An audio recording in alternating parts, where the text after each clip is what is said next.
Kawaki's return with his limiters finally removed is arguably the biggest spectacle of Two Blue Vortex so far.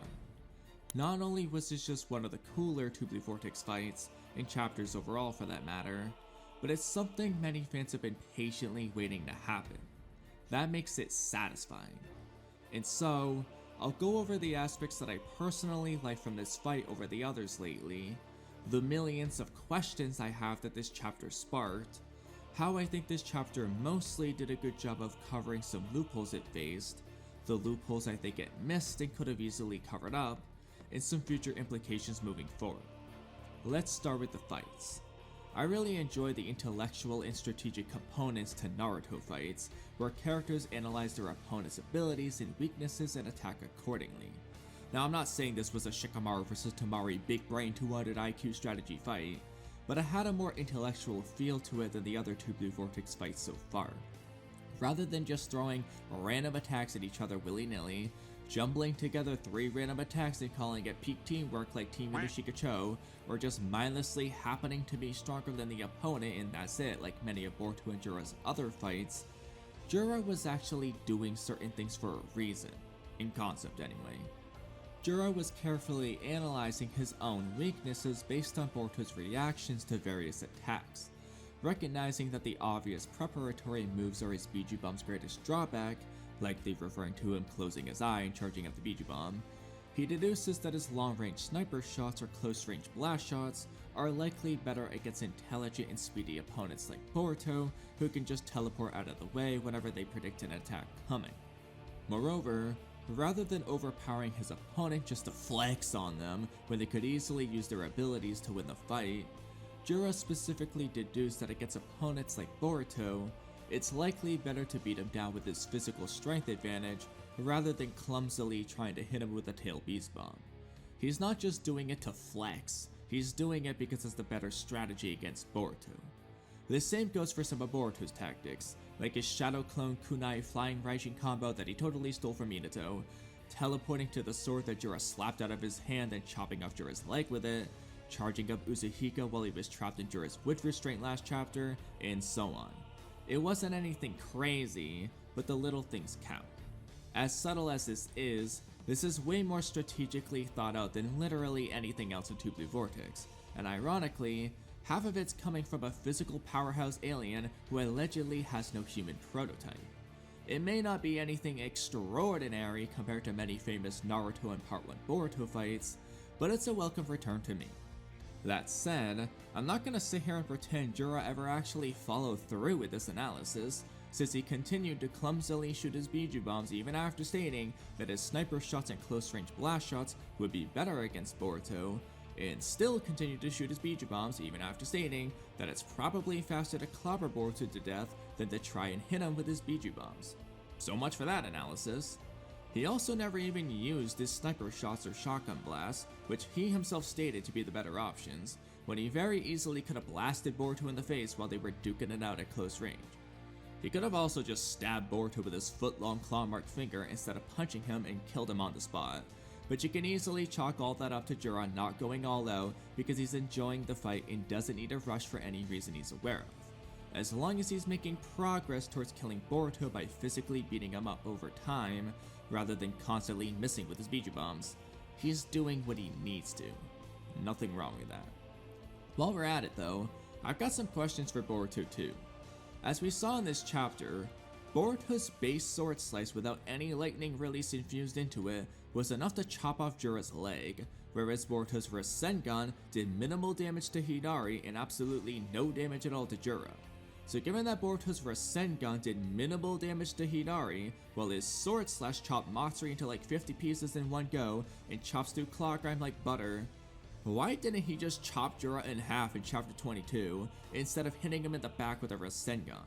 He could have ended the fight right then and there. Why is his sword so OP? Why did he even bother charging up an incomplete Uzuhiko against Hidari when he could have just sliced his head off when he landed the Rasengan? It's literally more reliable than his Uzuhiko. Why is no one making a bigger deal of this? And that's not all. Code managed to tank an Uzuhiko, ferocious hits from Damon, and a beatdown from Kawaki, and instantly healed a hole in his shoulder from Boroshiki's Rasengan and Kawaki's rods, but he apparently can't tank or heal from Sasuke's sword slash to the eye. What even is Sasuke's sword? How did Momoshiki just tank the sword from a stronger Sasuke with his neck before transforming? How strong is Momoshiki's neck? I'm starting to make this fight sound a lot more nonsensical than strategic, but at least someone analyzed himself and his opponent for once. Last thing about the fights for now, Kawaki was cool in this chapter. I don't just mean because he was strong and all that, he just looked good in every panel. Ikimoto drew him really well this chapter, and his new design is 1,000 times better than his previous one. I don't know if this will be his new flash forward scene design or if it'll change again, but I'm digging this new Kawaki design, and I'm extra curious about that symbol Kawaki and Jigen always wear, cause he's seriously got a whole new pair of pants with that emblem specially embroidered on them just for him in like 10 minutes. What is this symbol? We actually came up with a few pretty cool theories on the podcast before, so I'll leave a link to that somewhere for you to watch. But anyway, let's talk about Koji now. Weird retcon with Koji's eyes since they blatantly didn't roll backwards when he first awakened 10 directions against Ishiki, as we saw in both the original fight and the chapter 13 flashback. But you know what? I don't care. I'm so down. The eye roll is cool and freaky, he looks possessed, I love it. It reminds me of how Eida's eyes and expression changed when she used omnipotence in chapter 79. The possessed look and somewhat random nature of this occurrence sort of implies that, like Eida, Koji is unable to consciously control 10 directions at will, unless this phenomenon is just built into the ability itself, but I feel like Shibai would be able to update it whenever he pleases since he's a literal omnipotent god, and he probably doesn't go crazy and get possessed when he does it either. That aside, this gets into the real importance of this chapter. I was in the middle of a video actually about this exact subject and still plan to finish it soon, but the one and only thing Koji can't see with 10 directions is the future consequences of a singularity of fate's actions. He can eventually see the future possibilities resulting from a singularity of fate, but he can't see them before they become a singularity. In this particular instance, Koji made Boruto a singularity of fate in terms of this sand mission by telling him about the mission and Kawaki's limiters, and prior to giving Boruto this information, Koji was unable to see the future implications of that choice until 10 directions updated again, which wasn't until now. As a result, he couldn't foresee Boruto telling Kawaki about the limiters and Kawaki showing up as a result. This was the major loophole they absolutely needed to address above all else whenever someone inevitably showed up to bail Boruto out, and I'm very glad they did it. The way they chose to do so was by explaining that Koji gets updates from 10 directions in spaced out intervals, 6 days in this case, meaning Boruto simply acted as a singularity of fate during that time frame. The foreshadowing leading to this event was pretty much all of chapter 16 with Koji explained 10 directions' simultaneous strength and weakness right after Boruto had already told Kawaki about his future decisions with the limiters. It was a strong basis for the theory in my next video, which I really hope gets to happen. More on that next time though. However, while they did address the most important thing, there's still a few loopholes they missed. First and foremost, who told Kawaki about the sand mission? This might be a plot hole. I'll do a separate video breaking this down as well as a few others, but to give you the really quick rundown, this chapter clearly implies that Boruto told Kawaki. However, we literally see the conversation between Boruto and Kawaki when he told Kawaki about the limiters, and he never mentions anything about the sand mission, and he literally gets up and says, "I'm heading out," when he's told Kawaki everything he plans to. Moreover, Eida was watching the conversation. That's how she even knew Boruto and Kawaki agreed to team up for now. And yet, she was surprised and confused when Kawaki showed up in chapter 23. It was yelling at Koji for an explanation. Why would she be so surprised and confused if she saw Boruto tell Kawaki to show up once he gets his limiters off? There are technically ways around this, such as if Eida conveniently stopped watching right before Boruto turned around and said, "Oh, and one more thing. Come to the sand village after you're done with Amado."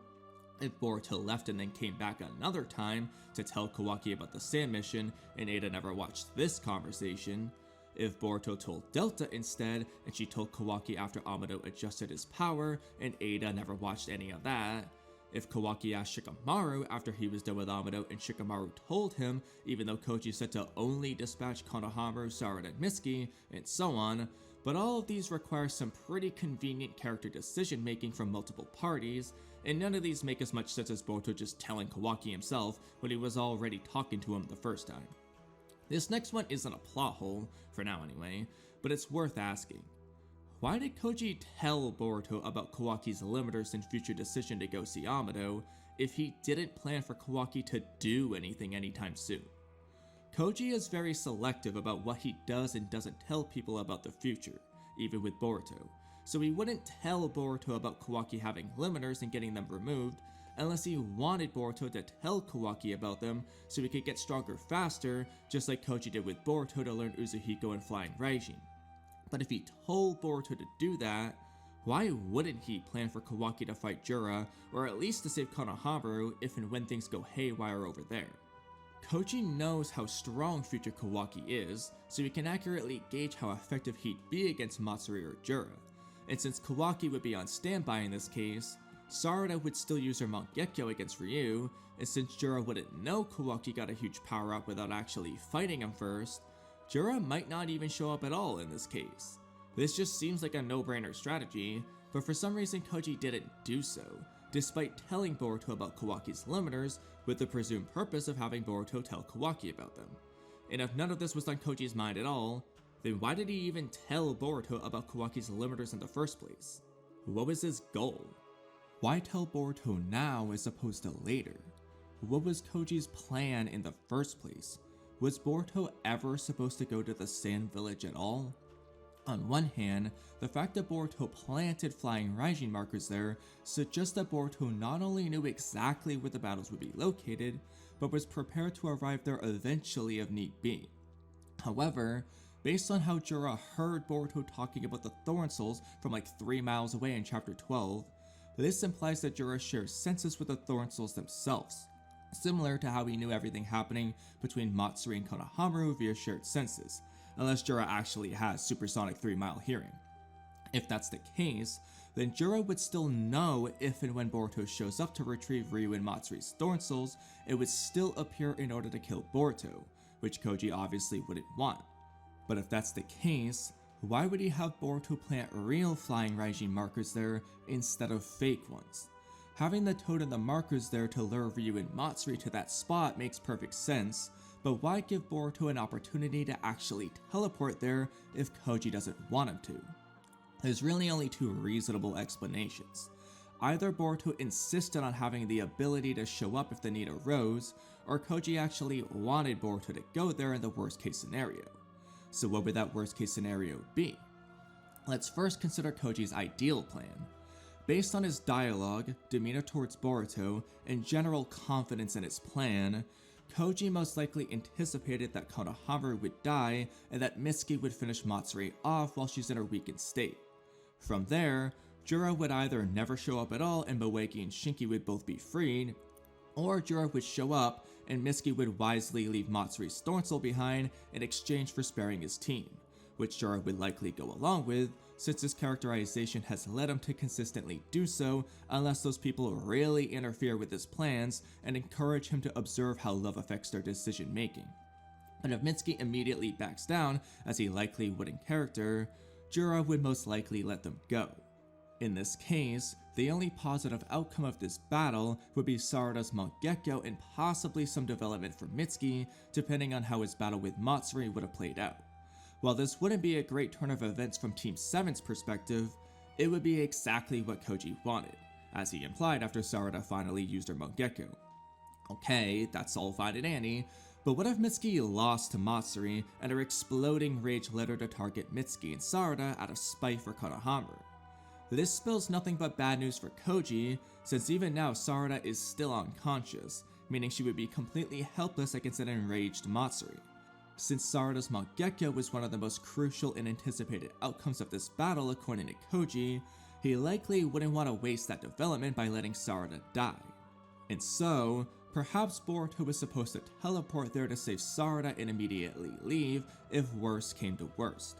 In truth, Boruto realistically could have done this after killing Matsuri instead of talking to Konohamaru until Jura showed up, but it's possible that Boruto feared Jura would have attacked Mitsuki, Sarada, and Konohamaru in order to lure Boruto back out, whereas in this worst case scenario, everyone but Sarada would already be dead or long gone like Araya, so nobody would be in danger as soon as Boruto immediately teleports away. If I had to guess what Koji's plan and expectations were, it's probably something along these lines. Konohamaru dies, then Mitsuki fights Matsuri, and depending on the outcome of that battle, Boruto may or may not need to show up. Now in the event that Jura wasn't going to show up unless Boruto did first, this would indicate that Jura places a higher value on Hidari compared to the other Shinju, which could be because Hidari has the strongest motive to devour his target compared to everyone else, including Jura himself, or because of some other unknown factor.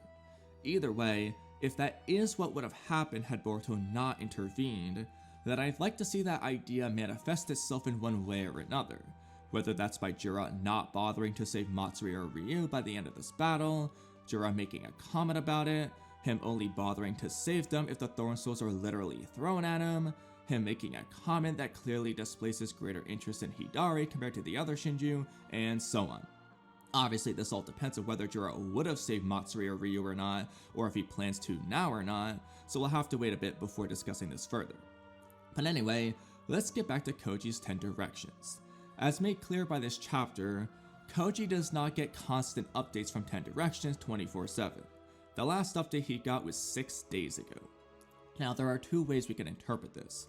Either Koji gets 10 directions updates at random intervals, 6 days in this case, or he doesn't get updates until a change occurs as a result of a singularity of fate's actions. For example, Boruto told Kawaki about his limiters in advance, leading Kawaki to confront Amado and have his body modified into a fully offensive form much sooner than he would have otherwise. Truthfully, the possibility of Kawaki doing so sooner was created the moment Boruto told Kawaki about this. However, it appears that Koji does not receive updates from 10 directions until Kawaki actually gets the modifications or does something with them, like showing up in the Sand Village.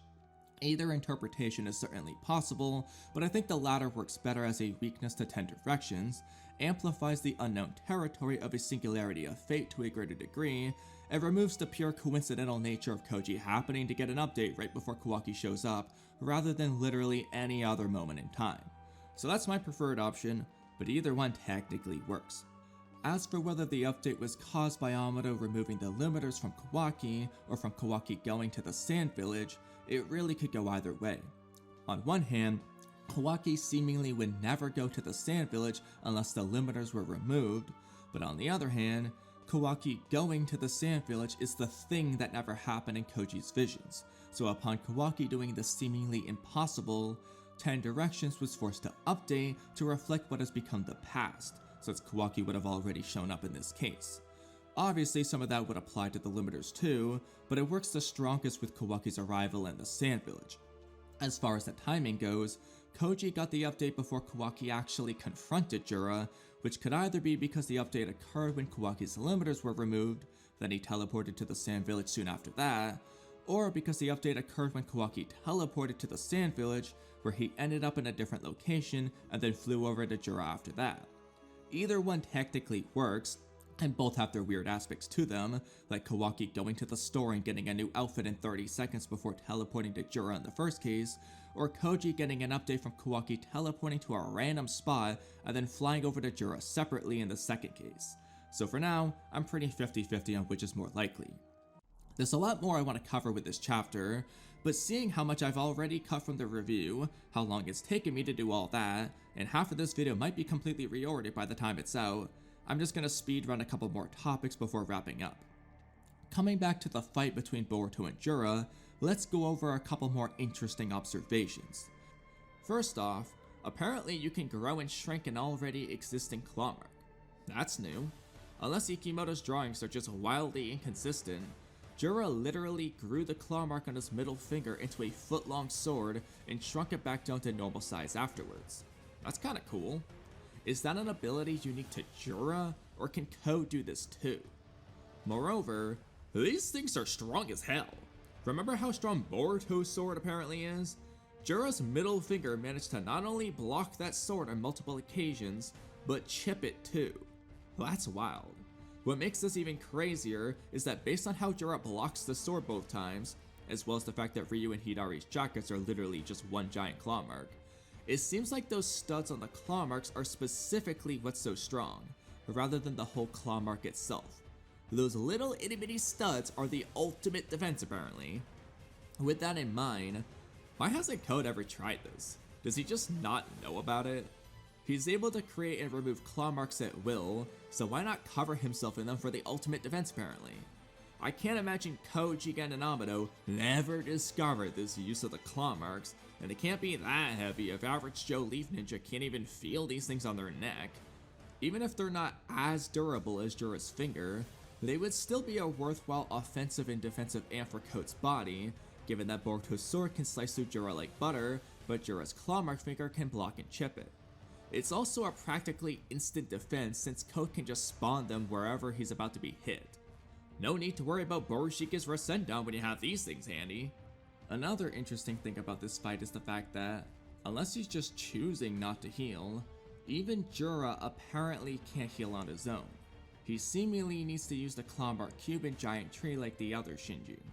On one hand, that's not overly surprising since the other Shinju need to use it too, but on the other hand, Jura literally is the direct incarnation of the Ten Tails, so he of all Shinju shouldn't need the tree's help to heal, especially if he's gonna blab on to Hibawari about how amazing Biju healing is. Can't be that amazing if you need something else to do it for you. If he's gonna hype up his own healing as being equal to if not better than Hibawari's, then he ought to be able to heal on his own. Not like Ten Tails Jinchuriki, Madara, or Obito needed a tree to regrow their limbs. I also found it a little odd that they never really explained or even really acknowledged Jura nullifying Uzuhiko at all in this chapter. Like Boruto had no further thoughts about it, and neither Jura nor Koji bothered to explain it either. It was just completely glossed over like it never happened. That's not inherently a bad thing as long as they come back to it, but they didn't even play it up as a mystery either. Jura just said that Uzuhiko has similar principles to his Biju bombs and that was that. No further explanation. They could have easily started the chapter with Jura briefly explaining the process in 1 or 2 panels, and then continued from there. Or if they wanted to go the mystery route, they could have started the chapter with Boruto thinking something along the lines of, similar to my Uzuhiko? Does that mean ... Or, my Uzuhiko is different from ordinary Biju bombs. Does that mean ... Something to indicate that Boruto has a suspicion about Jura's Biju bombs, but the series doesn't outright give you the answer just yet. The reason I'm phrasing it this way is because, in addition to everything else I said in my video about Jura nullifying Uzuhiko, I don't think Boruto would have even bothered using it on Jura at all if all it took was mastering chakra rotation via Rasengan or Tail Beast Bomb to nullify it. Surely Boruto would have picked up on that obvious weakness. At the very least, he wouldn't be so surprised when it doesn't work. So I really hope they come back to this at some point, and I'm sure someone's thinking, of course they will, Kamui, how could they not? But I'm still waiting for that Byakugo Seal Sage of 6 Paths connection from almost 80 chapters ago. I have reason to be concerned. Now let's briefly cover a couple future implications. First off, from what we can tell, Delta seems to be completely aware of Boruto and Kawaki's plans and seems to intend on doing something. As for what that something is, it could be to take Matsuri's Thorn Soul so they can stay behind to help Boruto and Kawaki. It could be to take the Thorn Soul and have Konohamaru and Mitsuki back Araya up in case Mamushi or Hidari do anything, or it could be for her to take Konohamaru and Mitsuki back home with her and the Thorn Soul. As much as I'd like to see it, I don't think Delta's going to fight Jura, because if she was going to fight him, why would she meet Konohamaru and Mitsuki in this faraway spot instead of just going straight to Jura alongside Kawaki while Konohamaru and Mitsuki run home to the Leaf Village? Best case scenario is that at least Mitsuki stays behind to help fight since he wanted to do that anyway, but if that was Boruto's plan, then it doesn't make sense to tell Konohamaru to have everyone go to that location instead of having Mitsuki help him fight Jura. So if Mitsuki does join the fight, it'll have to be because Mitsuki insists on it, rather than it being part of the plan. We'll see though. Hopefully he does get to do something interesting. Lastly, for now, I don't think Kawaki's gonna solo Jura. I won't say it's impossible by any means, but given the arc pacing, which I'll discuss in a future video, the fact that Jura is still alive in Koji's updated visions, and the fact that Jura is supposed to be an unstoppable foe who they can't beat if he gets angry, it's more likely that Jura is still stronger than Kawaki even in his Karma 2-horn state, which means other factors will have to appear in order to make Jura retreat, but more on that another time. I think that's a good place to end, so let me know what you think about this chapter and what you think about the various topics I discussed. Watch this video here for more of my content, subscribe and like the video to help me against the YouTube algorithm, become a member, and turn on notifications so you don't miss out on future videos. Thank you so much for watching, and I'll see you guys next time.